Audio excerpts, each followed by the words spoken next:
ناظرین، الیکشن نہیں ہوں گے۔ الیکشن کمیشن آف پاکستان کا اعلامیہ جاری ہو گیا۔ الیکشن کمیشن نے حلقہ بندیوں کے شیڈول کا اعلان کر دیا۔ الیکشن کمیشن نے ملک بھر میں نئی مردم شماری کی بنیاد پر حلقہ بندیاں کرنے کا فیصلہ کیا ہے۔ حلقہ بندیوں کے لیے الیکشن کمیشن نے 4 ماہ کا وقت مختص کیا ہے۔ ڈیجیٹل مردم شماری کی حتمی اشاعت کر دی گئی ہے۔ الیکشن ایکٹ 2017 کے تحت الیکشن کمیشن نئی حلقہ بندیاں کرنے کا پابند ہے۔ حلقہ بندیوں کا شیڈول بھی جاری کر دیا گیا ہے۔ اسکیجول کے مطابق 4 صوبوں کی حلقہ بندیاں کمیٹیاں 21 اگست تک قائم کر دی جائیں گی۔ حلقہ بندیوں سے متعلق انتظامی امور 31 اگست تک مکمل کیے جائیں گے۔ الیکشن کمیشن کا کہنا ہے کہ 5 ستمبر سے لے کر 7 ستمبر تک قومی اور صوبائی اسمبلیوں کا حلقہ بندیوں کا کوٹا مختص کیا جائے گا۔ 8 ستمبر سے 7 اکتوبر تک حلقہ بندیوں کی جائیں گی۔ 10 اکتوبر سے 8 نومبر تک حلقہ بندیوں سے متعلق تجاویز دی جائیں گی۔ الیکشن کمیشن 10 نومبر سے 9 دسمبر تک حلقہ بندیوں پر اعتراضات پر فیصلے کرے گا۔ الیکشن کمیشن 14 دسمبر تک حلقہ بندیاں مکمل کرنے کے بعد انتخابی اسکیجول کا اعلان کرے گا۔ بڑی امپورٹنٹ یہ آئی ہے نوٹیفیکیشن اور اپڈیٹ جو آئی ہے الیکشن کمیشن کی طرف۔ ایک طرف ہم دیکھتے ہیں کہ وفاقی کابینہ حلف اٹھاتی ہے اور اس کے ساتھ ہی الیکشن کمیشن کی طرف سے چیزیں جو کہ بہت عرصے کی بتایا نہیں جا رہا تھا۔ ہمارے تو پروگرام میں سیکرٹری الیکشن کمیشن نے کہا تھا کہ جی پرانی مردم شماری کے تحت الیکشنز ہوں گے، لیکن یہ چیز ایک نیا چینج لے کر آ رہی ہے اور اب یہ کہا جا رہا ہے کہ جی فیبرری میں ہی الیکشنز ہوں گے۔ اس کا برملا اظہار راجہ ریاض جو کہ اپوزیشن لیڈر تھے پاکستان تحریک انصاف کے، انہوں نے بھی کیا تھا، اور رانا ثناء اللہ نے بھی بارہا اس چیز کا اظہار کیا کہ جی الیکشن تو فروری میں ہی ہونے جا رہے ہیں۔ پروگرام میں آج ہم اس پہ بات کرتے ہیں۔ مجھے آج جوائن کیا ہے سینیٹر ہمایوں مومن نے، پاکستان تحریک انصاف کے سینئر رہنما ہیں۔ میرے ساتھ ہیں خرم حمید روکھڑی، استحکام پاکستان پارٹی کے ترجمان ہیں۔ میرے ساتھ ہیں ڈاکٹر نثار چیمہ، سابق رکن قومی اسمبلی مسلم لیگ نون کے سینئر رہنما۔ بہت شکریہ آپ سب کے ٹائم دینے کا۔ سینیٹر ہمایوں مومن صاحب، آپ سے میں بات کا آغاز کرتا ہوں۔ وفاقی کابینہ نے حلف اٹھایا، حلف اٹھاتے ساتھ الیکشن کمیشن کا نوٹیفیکیشن سامنے آ گیا۔ حلقہ بندیوں کی بھی بات ہوئی اور اس کے بعد فروری میں الیکشن کا بھی انہوں نے کیٹاگوریکلی بتا دیا۔ تو سر آپ کو کیا لگ رہا ہے؟ ٹھیک ہوا ہے؟ ایسا ہی ایکسپیکٹڈ تھا؟ ہم تو کافی دیر سے یہ بات کر رہے تھے کہ الیکشن 90 دن میں ہوتے نظر نہیں آ رہے، لیکن اب تو وہ کہہ رہے ہیں کہ جی الیکشن نہیں ابھی ہو سکتے اور فروری میں ہی ہوں گے۔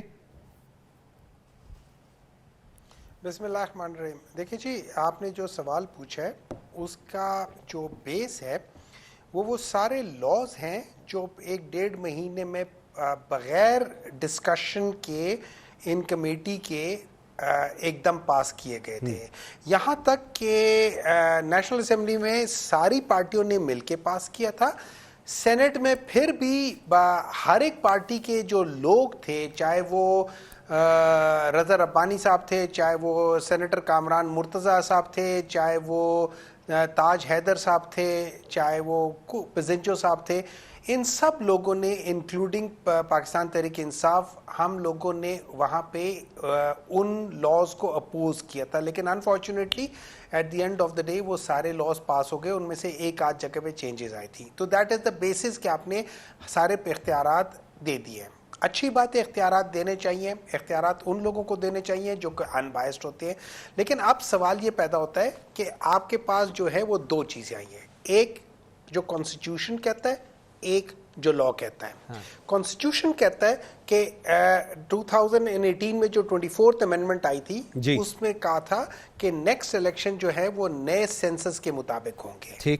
ٹھیک ہے، اب نئے سینسس ہم لوگوں نے ڈیجیٹل کر لیے، نئے سینسس، اس میں کسی کو اعتراضات ہے یا نہیں ہے، لیکن سی سی آئی نے کہہ دیا کہ اب یہ اس طریقے سے ہوں گے اور اس میں سیٹیں نہیں بڑھی، کسی پروونس کی سیٹیں نہیں چینج ہوئی۔ ہاں، اس میں بعض ڈویژنز یا بعض حلقے ایسے ہیں جہاں پہ آپ کی تعداد 60 سے 65 مطلب 6 لاکھ سے 6.5 لاکھ ہو گئی ہے، یا 8 لاکھ سے 8.25 لاکھ ہو گئی ہے، کسی جگہ پہ کم ہو گئے۔ تو ان ادر ورڈز جو آپ کو کانسٹیٹیوشنل امینڈمنٹ چاہیے ہوتی ہے فار سیٹوں کی جو چینجز کے لیے، وہ آپ کو ضرورت نہیں ہے۔ ٹھیک ہے. تو اب آپ کو یہاں پہ کانسٹیٹیوشن کی ضرورت نہیں ہے. اب آپ کے پاس نیکسٹ کانسٹیٹیوشن آ جاتا ہے, وہ ہے آرٹیکل 224(2) جو کہتا ہے کہ اگر وقت سے پہلے, چاہے اس میں نیت اچھی ہو یا بری ہو, ایک ڈیزالو ہو گئی ہے اسمبلی, اس کو within 90 days, it is not on the 90th day, within 90 days, it could be 60 days, 65 days, 70 days, لیکن within, it could be even 50 days, within 90 days اس کے اندر الیکشن کرانے. اب یہاں پہ ایک لا آتا ہے, ایک الیکشن ایکٹ ہے, اس کے اندر ایک لا ہے, وہ کہتا ہے کہ ڈی لمیٹیشنز آپ نے کرنی ہے. ٹھیک ہے. اچھا, اس کا جو میکسیمم ٹائم پیریڈ ہے وہ 4 مہینے ہے, میکسیمم ٹائم پیریڈ. لیکن اگر آپ کے پاس نالج ہے, آپ کے پاس ٹیکنالوجی ہے اور آپ کے پاس ڈیٹا ہے, اگر آپ عقل رکھتے ہیں, شعور رکھتے ہیں اور آپ ول رکھتے ہیں, تو آپ ان کو اپلائی کر سکتے ہیں اور آپ کے پاس 8 یا 10 مختلف آپشنز آ جائیں گی تھرو آرٹیفیشل انٹیلیجنس, کیونکہ آپ لوگوں کے پاس انٹیلیجنس نہیں ہے. تو آپ آرٹیفیشل انٹیلیجنس کو استعمال کرتے ہوئے ڈی لمیٹیشنز کر کے دیکھیں. اس کے بعد اس کے اوپر اعتراضات آئیں گے, اعتراضات آلریڈی بھی ہیں, پہلے بھی ہیں, اس کے بعد کسی جگہ پہ آئیں گے تو جو آلریڈی ہیں, ٹھیک ہے, تو اب وہ ہو جائے گا. میرا جو پاکستان تحریک انصاف کا جو سب سے بڑا اعتراض ہے وہ یہ ہے کہ دیکھیں, اگر یہ اعتراضات ہو جاتے اور یہ ریزالو نہیں ہوتے اور یہ کورٹس میں چلا جاتے ہیں, دین واٹ؟ آپ 6 مہینوں کو چھوڑے, آپ 6 سال میں بھی نہیں کرا سکیں گے. بالکل ایسی